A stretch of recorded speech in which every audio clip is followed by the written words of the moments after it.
तारीखें और पंचांग अक्सर झूठ बोलते हैं, क्योंकि सिया की किस्मत का फैसला उन कागज के पन्नों में नहीं बल्कि उसके पसीने की बूंदों में लिखा जाना था।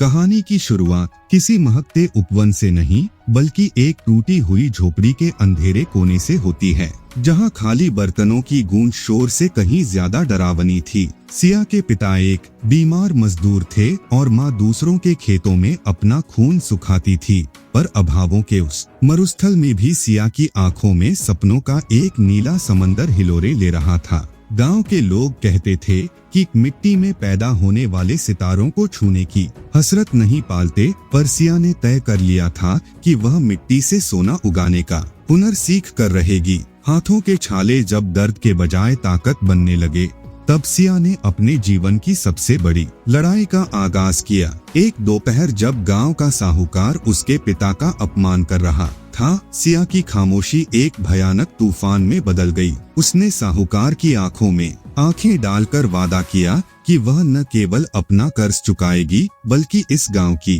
तकदीर का नक्शा भी बदल देगी। लोग हंसे, क्योंकि एक अनपढ़ लड़की के पास साहस के अलावा कुछ नहीं था, पर वे भूल गए थे कि साहस ही सबसे बड़ा जादुई हथियार है। उसी रात सिया ने अपनी पुरानी संदूक उठाई और शहर की उस बेगाना दुनिया की ओर कदम बढ़ा दिए जहां कोई उसे अभागा कहने वाला नहीं था। शहर की ऊंची इमारतें सिया को डराने की कोशिश कर रही थीं, पर उसके पैरों की रफ्तार कम नहीं हुई। उसे पहली नौकरी एक पुरानी लाइब्रेरी की साफ सफाई करने वाले के रूप में मिली, जहां धूल भरी किताबें उसके भविष्य की चाबी बनने वाली थीं। जब सब सो जाते, सिया मोमबत्ती की मध्यम रोशनी में उन किताबों के पन्नों को पलटने की कोशिश करती और अक्षरों की बनावट को अपनी रूह में उतारती। उसे समझ आया कि ज्ञान ही वह पारस पत्थर है जो लोहे जैसी किस्मत को भी सोने में बदल सकता है। पुस्तकालय का मालिक उसकी लगन देखकर चकित था और उसने चुपके से सिया को पढ़ने के लिए प्रोत्साहित करना शुरू कर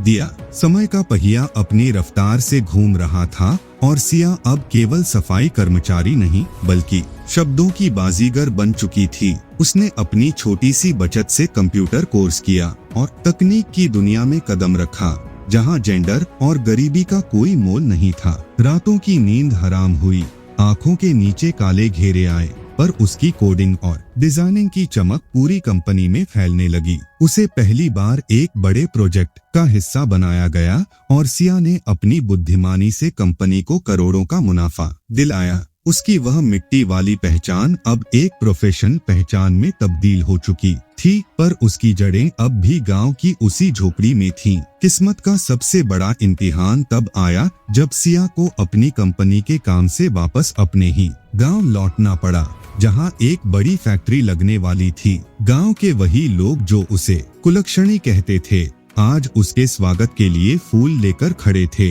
पर सिया की नजरें सिर्फ उस साहूकार को ढूंढ रही थीं। उसने साहूकार के सामने वही पुरानी कर्ज की पाई चुकता की और साथ ही उसके बेटे को अपनी कंपनी में नौकरी देकर उसे माफ करने की महानता दिखाई। सिया ने गांव में लड़कियों के लिए एक बड़ा स्किल सेंटर खोला ताकि किसी और सिया को अपनी किस्मत बदलने के लिए अपमान न सहना पड़े। सिया की कहानी अब गांव के घरों में एक प्रेरणा बन गई थी, जहां माताओं ने अपनी बेटियों को दबाने के बजाय उन्हें पंख देना शुरू किया। वह झोपड़ी अब एक सुंदर पक्के मकान में बदल चुकी थी, पर सिया ने उस टूटे हुए कोने को आज भी सहे कर रखा था जहां से उसका संघर्ष शुरू हुआ था। उसने साबित कर दिया कि किस्मत खुदा नहीं लिखता, बल्कि वह कलम हमारे हाथों में होती है जिसे मेहनत की स्याही से भरा जाता है। एक रात जब वह अपनी बालकनी में खड़ी आसमान को देख रही थी, उसे लगा कि तारे अब दूर नहीं हैं। उसकी आंखों की वह चमक अब पूरे गांव की मशाल बन चुकी थी, जो बता रही थी कि इरादे मजबूत हों तो रास्ता खुद ब खुद बन जाता है। कहानी का अंत किसी महल में नहीं बल्कि उन हजारों लड़कियों की आंखों में हुआ जिन्हें सिया ने जीना सिखाया था। सिया अक्सर कहती है, अपनी लकीरें खुद खींचो वरना दुनिया तुम्हें सिर्फ हाशिए पर छोड़ देगी। आज वह एक सफल उद्यमी है, पर उसका असली धन वह परिवर्तन है जो उसने समाज की सोच में लाया है। लोग अब उसे मजदूर की बेटी नहीं बल्कि गांव की शान के नाम से पुकारते हैं। सिया की वह पुरानी संदूक अब बंद थी, पर उसके सपनों का संदूक अब पूरी दुनिया के लिए खुला था। किस्मत अब उसकी दासी थी, क्योंकि उसने उसे अपनी शर्तों पर जीने के लिए मजबूर कर दिया था। अंतिम अध्याय में सिया ने अपनी आत्मकथा लिखी, जिसका शीर्षक था हथेली का नया व्याकरण। उसने सिखाया कि आंसू पोंछने से बेहतर है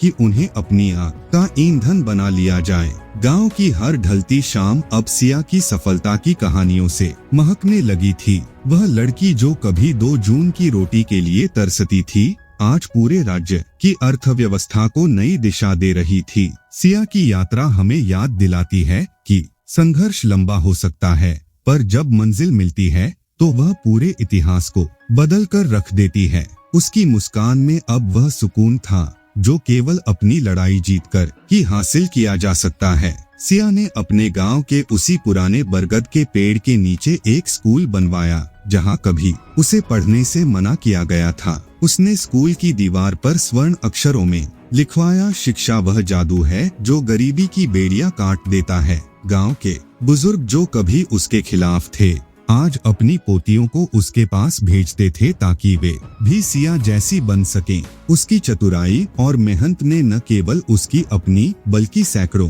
परिवारों की गरीबी जड़ से मिटा दी थी। अब वह गांव पिछड़ा नहीं था, बल्कि वह ज्ञान का एक जगमगाता हुआ केंद्र बन चुका था। सिया का नाम अब साहस का दूसरा नाम बन गया था। अब सिया के पास दुनिया के तमाम ऐशो आराम थे, पर उसकी सादगी आज भी वैसी ही थी जैसे उस गांव की लड़की की थी। वह अक्सर उन खेतों में जाकर बैठती जहां उसके पिता काम करते थे, और उन धूल भरे रास्तों को चूमती जिन्होंने उसे संघर्ष करना सिखाया। उसने अपनी सारी संपत्ति को एक चैरिटेबल ट्रस्ट में बदल दिया ताकि कोई भी बच्चा पैसे की कमी के कारण अपना सपना न छोड़े। सिया की आंखों में आज भी वही चमक थी जो बता रही थी कि उसने सिर्फ अपनी किस्मत नहीं बदली, बल्कि समय की धारा को ही मोड़ दिया। इस महागाथा का हर हिस्सा एक सबक है।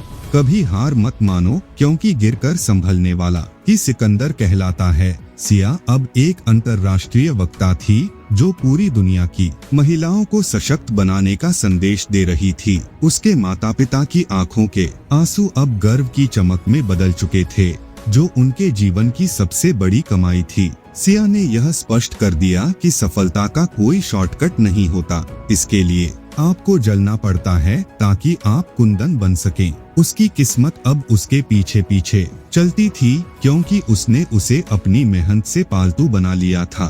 गांव का वह साहूकार अब सिया के ट्रस्ट में एक साधारण कर्मचारी के रूप में काम करता था, जिससे न्याय का चक्र पूरा हुआ। सिया ने कभी बदला नहीं लिया, बल्कि अपनी सफलता से सबको नीचा दिखा दिया, जो कि सबसे बड़ा प्रतिशोध है। उसकी कहानियां अब स्कूली किताबों का हिस्सा थीं, जहां बच्चे सिया की हिम्मत नामक पाठ पढ़ते थे। वह केवल एक व्यक्ति नहीं, बल्कि एक विचार बन चुकी थी जिसे न कोई मिटा सकता था और न कोई झुका सकता था। उसकी यात्रा यह साबित करती है कि हर लड़की के अंदर एक सिया छिपी है, बस उसे खुद को पहचानने की देर है। जैसे जैसे साल बीतते गए, सिया की संस्था ने हजारों गांवों का कायाकल्प कर दिया, जहां तकनीक और परंपरा एक साथ चलते थे। उसने कृषि और IT को जोड़कर एक नया मॉडल पेश किया, जिससे किसानों की आय 10 गुना बढ़ गई। सिया अब दुनिया की सबसे प्रभावशाली महिलाओं की सूची में शामिल थी, पर उसका दिल आज भी उस मिट्टी की सोंधी खुशबू के लिए धड़कता था। उसने अपनी सफलता का सारा श्रेय उन मुश्किल दिनों को दिया जिन्होंने उसे टूटने के बजाय मजबूत होना सिखाया। सिया की किस्मत बदलने की यह कहानी अब एक अमर किंवदंती बन चुकी थी। कहानी का सबसे भावुक क्षण वह था जब सिया को देश के सर्वोच्च नागरिक सम्मान से नवाजा गया। स्टेज पर चढ़ते समय उसने महंगी सैंडल उतार दी और नंगे पैर सम्मान लेने पहुंची, ताकि वह अपनी उस जमीन को महसूस कर सके जहां से उसने शुरुआत की थी। तालियों की गूंज ने पूरे हॉल को भर दिया, पर सिया की आवाज में वही सादगी और गहराई थी। उसने अपना पुरस्कार दुनिया की हर उस लड़की को समर्पित किया जो अभावों में जी रही है, पर उसकी आंखों में सपने हैं। उस दिन दुनिया ने देखा कि एक लड़की जब अपनी किस्मत बदलने पर आती है तो वह पूरे ब्रह्मांड को झुका सकती है। आज सिया एक मार्गदर्शक के रूप में हमारे बीच है, जो सिखाती है कि अंधेरा चाहे कितना भी घना क्यों न हो, एक छोटा सा दिया काफी होता है। उसकी किस्मत अब एक ऐसी नदी बन चुकी है जो सबके जीवन को उपजाऊ बना रही है। कहानी की अंतिम पंक्ति सिया के शब्दों में है, मुझसे मत पूछो कि रास्ता कहाँ है, बस अपनी मशाल जलाओ और चल पड़ो, मंजिल तुम्हें खुद ढूंढ लेगी। सिया की वह लड़ाई जो भूख से शुरू हुई थी, आज एक महान जीत पर समाप्त हुई। लड़की जिसने बदल दी अपनी किस्मत अब केवल एक कहानी नहीं, बल्कि हर संघर्षरत दिल की धड़कन है।